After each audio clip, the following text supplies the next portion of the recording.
তো গতকাল ভিডিও দিতে পারিনি, একটু ব্যস্ততা ছিল। আজকে আবার এসে গেছি ইউটিউবে পরবর্তী ভিডিও।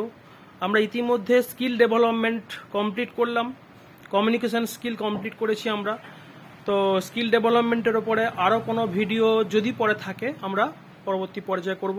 আজকে একটা অন্য টপিক নিয়ে আসবো, অন্য একটা বিষয় নিয়ে আসবো। সেটা হলো আজকের দিনে এটা খুব সমস্যার এবং খুব প্রাসঙ্গিক, স্টুডেন্ট ডিপ্রেশন এবং অ্যাংজাইটি। তো প্রথমে আমাদের জানতে হবে ডিপ্রেশন বা অ্যাংজাইটি কি। ডিপ্রেশন এবং অ্যাংজাইটি হলো মন খারাপ থাকা। খুব সহজ বাংলায় বললে ডিপ্রেশন মানে মন খারাপ থাকা। এবারে কি হয়, এই মন যে খারাপ থাকার যে প্রক্রিয়াটা, এটা দীর্ঘ সময় চলতে থাকে এবং প্রথম এটা প্রাথমিক স্তরে থাকে। অনেক সময় আমাদের এরকম মনে হয় মনটা খারাপ, ভালো লাগছে না কিছু করতে, দুদিন একদিন পর কেটে গেল, তারপর স্বাভাবিক অবস্থায় ফিরে এলাম, আবার কাজ করছি বা পড়াশোনা করছি।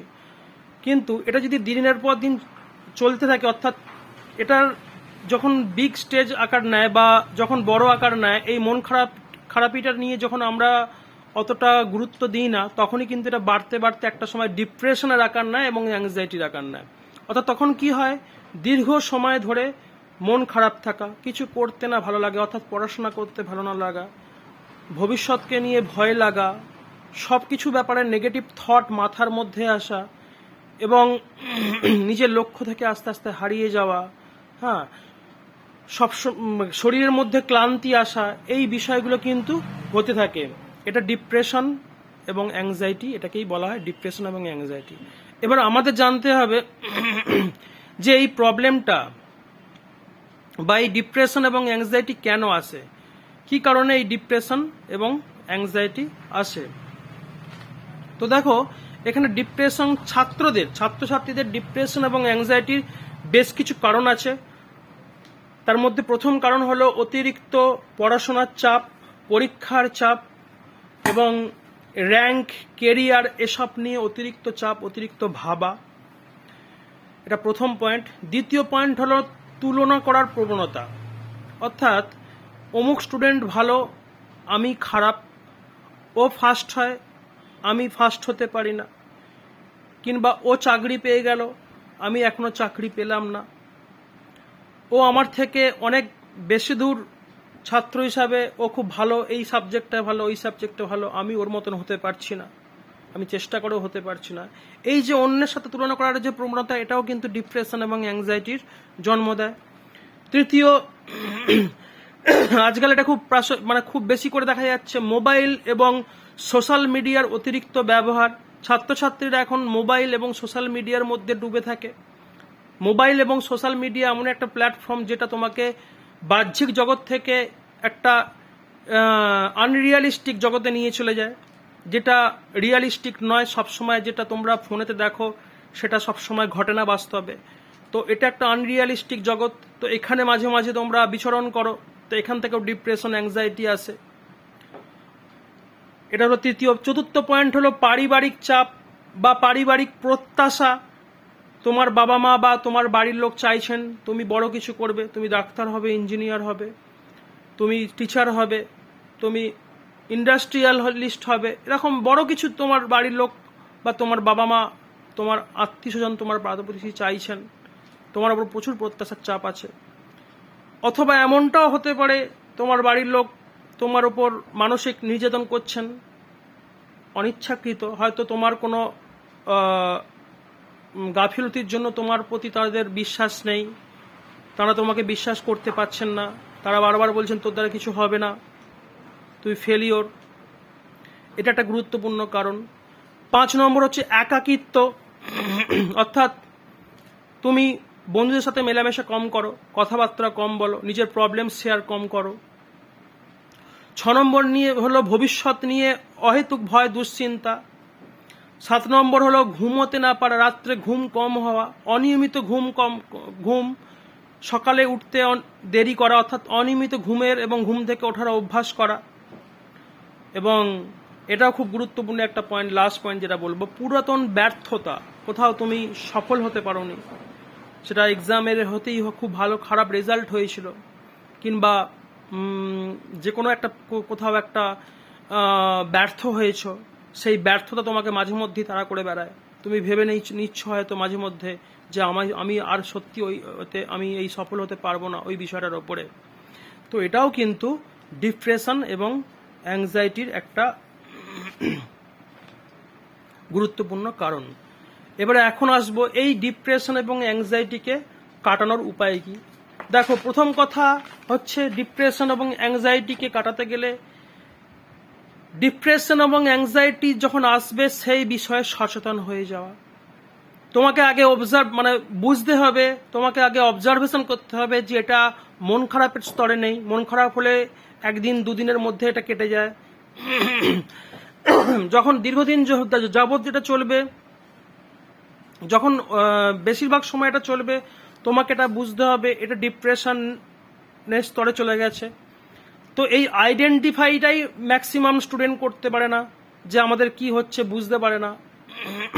তো প্রথম অর্থাৎ কোনো কিছুকে পরাস্ত করতে গেলে তাকে আইডেন্টিফাইটাকে করতে হবে। অর্থাৎ তোমার যে ডিপ্রেশন হচ্ছে, তুমি যে অ্যাংজাইটির শিকার হয়ে গেছো, ডিপ্রেশনের শিকার হয়ে গেছো, এটা তোমাকে আগে আইডেন্টিফাই করতে হবে। এবং তার লক্ষণগুলো আমি বললাম যে দীর্ঘ সময় এটা চলতে থাকবে। এটা প্রথম পয়েন্ট ডিপ্রেশনকে পরাস্ত করার। দ্বিতীয় পয়েন্ট কি, তোমার নিকট আত্মীয়, পরিবার, পরিজন, যাকে তুমি বিশ্বাস করো, যাকে তুমি ভালোবাসো, যাকে তুমি রেসপেক্ট করো, সে তোমার টিচার হতে পারেন, বাবা মা হতে পারেন, আত্মীয় স্বজন হতে পারেন, বন্ধু হতে পারে। এক বা একাধিক জায়গাতে একজন ব্যক্তি হতে পারেন, দুজন ব্যক্তি হতে পারেন, পাঁচজন ব্যক্তি হতে পারেন। এটুকু বলবো, যত বেশি তত ভালো। যত বেশি সংখ্যক মানুষের সাথে এই অবস্থার কথা শেয়ার করবে তত বেশি ভালো। অর্থাৎ তোমাকে তোমার মনের কথা খুলে বলতে হবে যে এই সমস্যা হচ্ছে, এইখান থেকে তুমি বেরোতে পারছো না।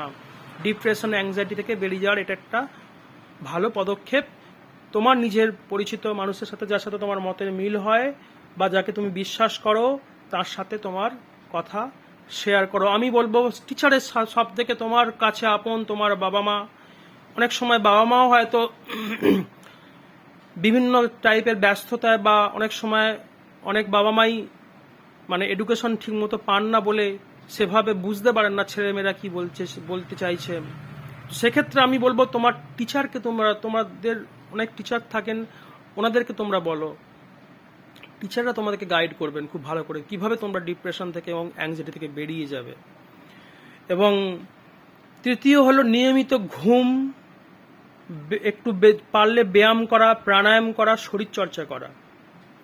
এইগুলো হলো টেকনিক্যাল ব্যাপার, এইগুলো প্রাথমিক ব্যাপার। এইগুলোর মধ্য দিয়ে ডিপ্রেশন কাটিয়ে ওঠা যায়। এবং ডিপ্রেশন যেমন একদিনে হয়নি, ডিপ্রেশন কাটিয়ে উঠতে গেলেও সময় লাগে, আস্তে আস্তে ধীরে ধীরে হয়। সেই সাথে তোমার মানসিক কিছু সেট আপ চেঞ্জ করতে হবে। তোমাকে এটা ভাবা বন্ধ করতে হবে যে আই ক্যান ডু নাথিং, আমি কিছু পারবো না। আই ডু এভরিথিং, আমি সব কিছু পারি। এটা প্রথম ভাবতে হবে। আমার ভালো লাগছে না নয়, আমাকে ভালো লাগতে হবে। যদি ভালো না লাগে, নিজের শরীরকে, মনকে, শ্বাসকে প্রস্তুত করতে হবে। সেই জন্য বলছি ব্যায়াম করো, প্রাণায়াম করো, করে নিজেকে রিচার্জ করো। আর সর্বোপরি কি, যখন তুমি পড়াশোনার মধ্যে থাকছো, পড়াশোনা করতে ভালো লাগছে না, ডিপ্রেশন হচ্ছে, বিভিন্ন সমস্যা হচ্ছে, সবার শেষে সব কিছুর পরে, অর্থাৎ সবার সাথে কাউন্সিলিং হয়ে গেল, সবাইকে বললে, নিজেকে রিচার্জ করলে, তারপরে একটা প্ল্যানিং করতে হবে যে তুমি আবার নতুন করে কি করে শুরু করবে।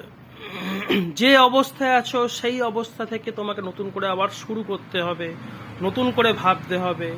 এবং সেই ভাবনাটা দূর হতে পারে, কিন্তু তাকে ছোট ছোট করে তোমাকে পার্টে ভাবতে হবে।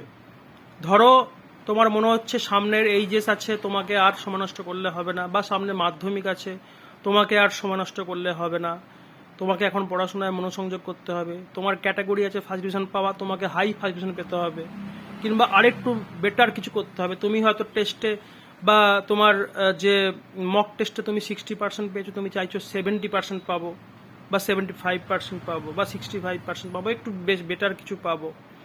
তো তখন তোমাকে সঙ্গে সঙ্গে ভাবতে হবে মাধ্যমিক বা উচ্চ মাধ্যমিক কতদিন বাকি আছে। সাপোজ 6 মাস বাকি আছে, সেটাকে তুমি 3টে পার্টে ভাগ করো। যে 2 মাসের মধ্যে আমার যে সাবজেক্টগুলোতে নাম্বার আমি কম পেয়েছি, প্রথম সেইখানটা আমি রিকভারি করব। সেই জায়গাগুলোকে জোর দেবো, দিয়ে সেখানটা আমি স্ট্রং করব। কোন জায়গাটা বুঝতে পারছিলাম না সেই জায়গাটা আমি স্ট্রং করব। 2 মাস পরে আবার পরবর্তী 2 মাসের পরিকল্পনা, বাকি সাবজেক্টগুলো নিয়ে ভাবা, এবং লাস্টের 2 মাস ফাইনাল অর্থাৎ ড্রেস রিহার্সাল যাকে বলা হয়, সমস্ত বিষয় নিয়ে ভালো করে পড়া, ভালো করে অভ্যাস করা। তো এভাবে যদি তুমি প্ল্যানিং করতে পারো, সেই প্ল্যানিং অর্থাৎ নতুন কিছু উদ্ভাবনী করার যে শক্তি তখন তুমি সংগ্রহ করবে, নতুন কিছু চেষ্টা করার যে সংগ্রহ তখন তুমি সংগ্রহ করবে, তখন তোমাকে একটা ব্যতিক্রমী মাইন্ডসেট এনে দেবে, এবং সেটা তোমাকে ডিপ্রেশন থেকে বাইরে বেরোতে সাহায্য করবে। তাহলে আরেকবার ভিডিও শেষ করার আগে কি কি বললাম একবারটি ভালো করে প্রত্যেকে মনে রাখবে। সেটা হলো, প্রথম কথা হচ্ছে তোমাকে তোমার লাইফে কিছু চেঞ্জেস আনতে হবে, ডিসিপ্লিন আনতে হবে, নিয়ম করে সময় ঘুমোতে যেতে হবে এবং ঘুম থেকে উঠতে হবে টাইম করে, একটু এক্সারসাইজ, একটু প্রাণায়াম করতে হবে, এবং যে প্রবলেমগুলো হচ্ছে সেই প্রবলেমগুলো তোমার টিচার্সকে বা টিচার স্থানীয় কেউ গুরুজন ব্যক্তিকে বা কোনো বন্ধুকে কাছে শেয়ার করতে হবে, তাদের কাছ থেকে সলিউশন নিতে হবে যে কি করলে ভালো হয়।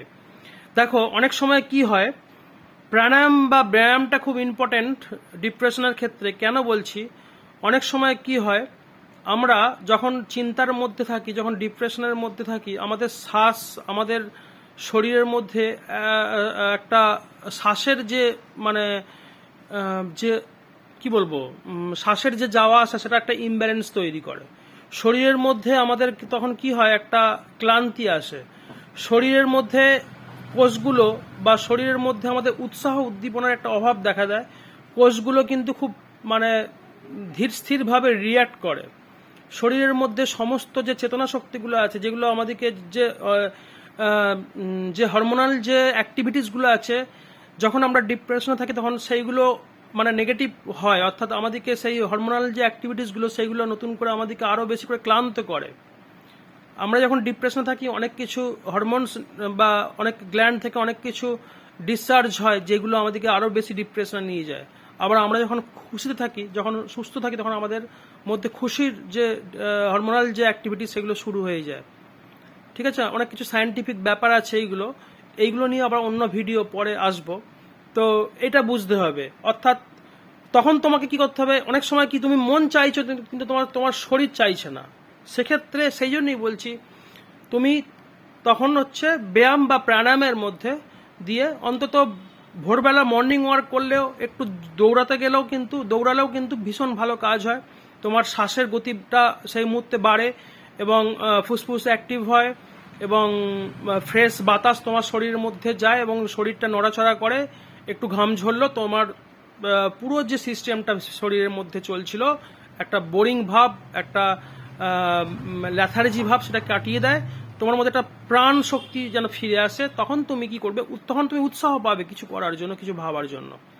সেই জন্য বলছি প্রাণায়াম বা ব্যায়ামটা খুব ইম্পর্টেন্ট। সেই সাথে পরামর্শ নিলে, বন্ধুদের এবং টিচার্সদের পরামর্শ নিলে, আর তারপরে তোমাকে যেটা খুব ইম্পর্টেন্ট, যেটা তোমার এই ডিপ্রেশনটাকে কমপ্লিটলি কাটিয়ে উঠতে সাহায্য করবে, তোমার নতুন কোনো উদ্ভাবনী শক্তি, অর্থাৎ নতুন কিছু করতে চাওয়ার ইচ্ছাটা, এটাকে তোমাকে আনতেই হবে।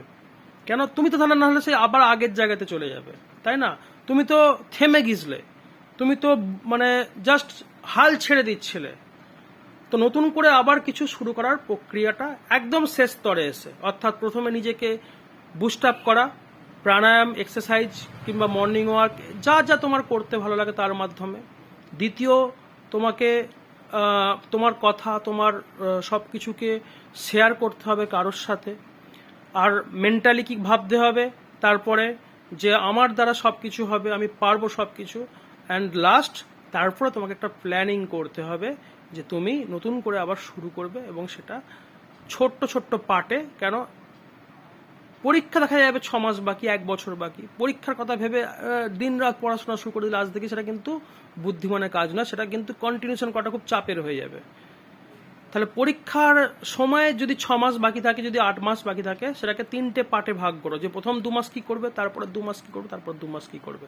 তাহলে তুমি কি করবে, তাহলে কনসিস্টেন্সি থাকবে, তুমি ঠিকঠাক লক্ষ্যে এগিয়ে যেতে পারবে। আজকে এটুকুই।